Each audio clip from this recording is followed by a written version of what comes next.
सन्चै हुनुहुन्छ? सन्चै छन्। अनि तपाईँको शुभ नाम? मेरो दिनेश ओली हो।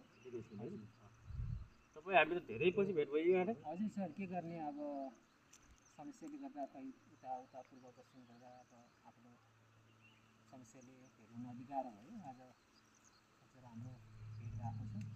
अहिले के छ, मलाई कहिलेदेखि कुन रूपमा चिन्नुहुन्छ हजुरले? हजुरलाई त मैले आजभन्दा धेरै वर्ष 5 वर्ष 10 वर्ष पहिला ज्वाला क्लबमा काम गर्दा बजारमा कार्यक्रमहरूमा भेट्ने अनि अध्यक्ष प्रेम पुन्जी हुनुहुन्थ्यो। बुढा प्रेम बुढा नगर हुनुहुन्थ्यो। त्यस बेला हजुरसँग परिचय थिएँ। धेरै राम्रो आत्मीय मित्र हुनुहुन्छ। पुरानो मेरो कलाकार साथी मादल वाद्यवादन पनि हुनुहुन्छ, नृत्य पनि गराउनुहुन्छ। धेरै पुरानो साथी हुनुहुन्छ उहाँ।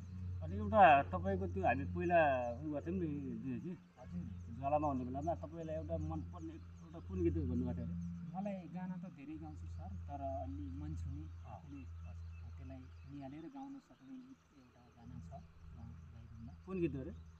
यो कुन गाउँ लौरी बितेको पनि छ है। धुँदा पछौरी धुँदा फाट्यो मन भन्नुहुन्छ नि? धुँदा पछौरी धुँदा फाट्यो मन भन्ने पनि छ। अलि बिरे लाग्दो छ। अलि दिदीबहिनीहरूले घाँस दाउरा काट्दा उकाली उराली देउराली भन्ज्याङ गर्दा खोला नाला नदी नाला वारिपारि हिँड्दा त्यस्तो एउटा सुन्ने किसिमको बहल लाग्दो दिदीबहिनीहरूलाई एउटा मनमा पिर भएको पिरलाई चाहिँ एकदम शान्त दिने किसिमको गाना भएको हुनाले मैले लोकदोहोरी गानाहरू रोजेको हो। त्यस्तो गानालाई अब सुरु गरौँ न है। हजुर, हुन्छ ल। रुँदा पछौरी धुँदा फाट्यो मन, मेरो हात हेरिदेऊ पण्डित, हेरिदेऊ पण्डित, छैन मनमा बाँचौला भन्नी त हुन्छु रान बन।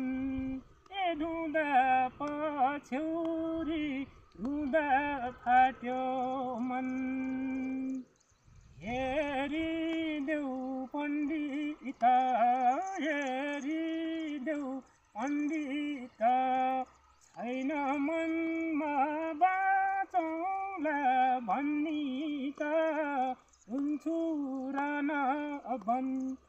रुँदा पछौरी रुँदा फाट्यो मन, रुँदा पछौरी रुँदा फाट्यो मन। ल धेरै धेरै धन्यवाद ल दिनेशजी। ल मेरो निम्तोलाई स्वीकारेर आउनुभयो, धेरै धेरै धन्यवाद छ। भिडियो बनाउने दिदीलाई पनि मेरो तर्फबाट, हाम्रो माइजी बस्नेत माइजी भनेर बस्नेत माइजूजीलाई पनि धेरै धेरै मेरो तर्फबाट शुभकामना छ।